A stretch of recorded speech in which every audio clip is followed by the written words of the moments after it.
Hello and welcome to HR Talk. This week we'll be talking about executive pay. I'm joined by Tom Gosling, partner at PricewaterhouseCoopers and leader of its UK reward practice. Soaring executive pay in the face of dropping share prices and ongoing economic austerity have fueled public outrage and prompted politicians to propose restraints.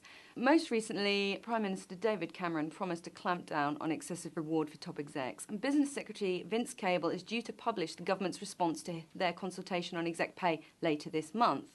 So, Tom, details on the potential changes are still being finalised, but one proposal that seems to carry weight is giving shareholders a binding veto on executive pay. How effective will this be? Well, I think the question is going to be what is the binding vote on?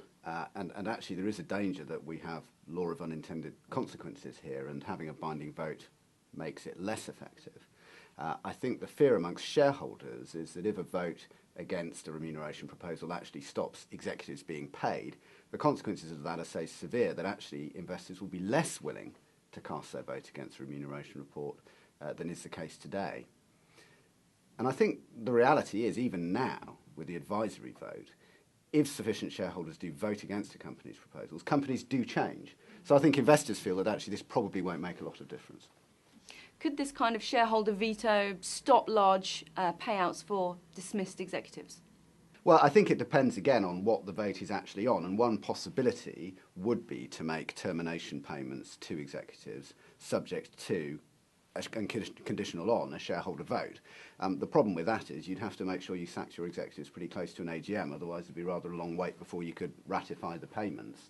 I think our view is that the most likely outcome is to have a shareholder vote on some specific items, like, for example, the bonus for the chief executive, which might then have to be delayed until after the AGM before payment.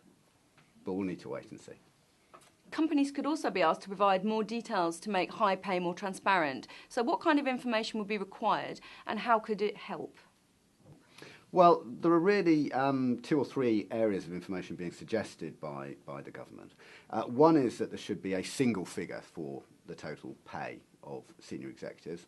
That's broadly sensible, although the details are quite complex. At least it will mean there'll be a single comparable basis for pay. And I think the second one is around looking at requiring remuneration committees to justify the link between that pay figure and performance over a period of, say, 5 years. That's probably on the whole helpful, and it requires remuneration committees to make their case for why they're paying people as they are. Some of the other disclosures are perhaps less helpful, such as, for example, the ratio of CEO to median paid employee and so on. Which will probably give the opportunity more for perhaps hysterical comment around executive pay rather than perhaps shedding insight. So another idea to stop senior leaders awarding themselves undeserved pay rises is to put employees onto the remuneration committee.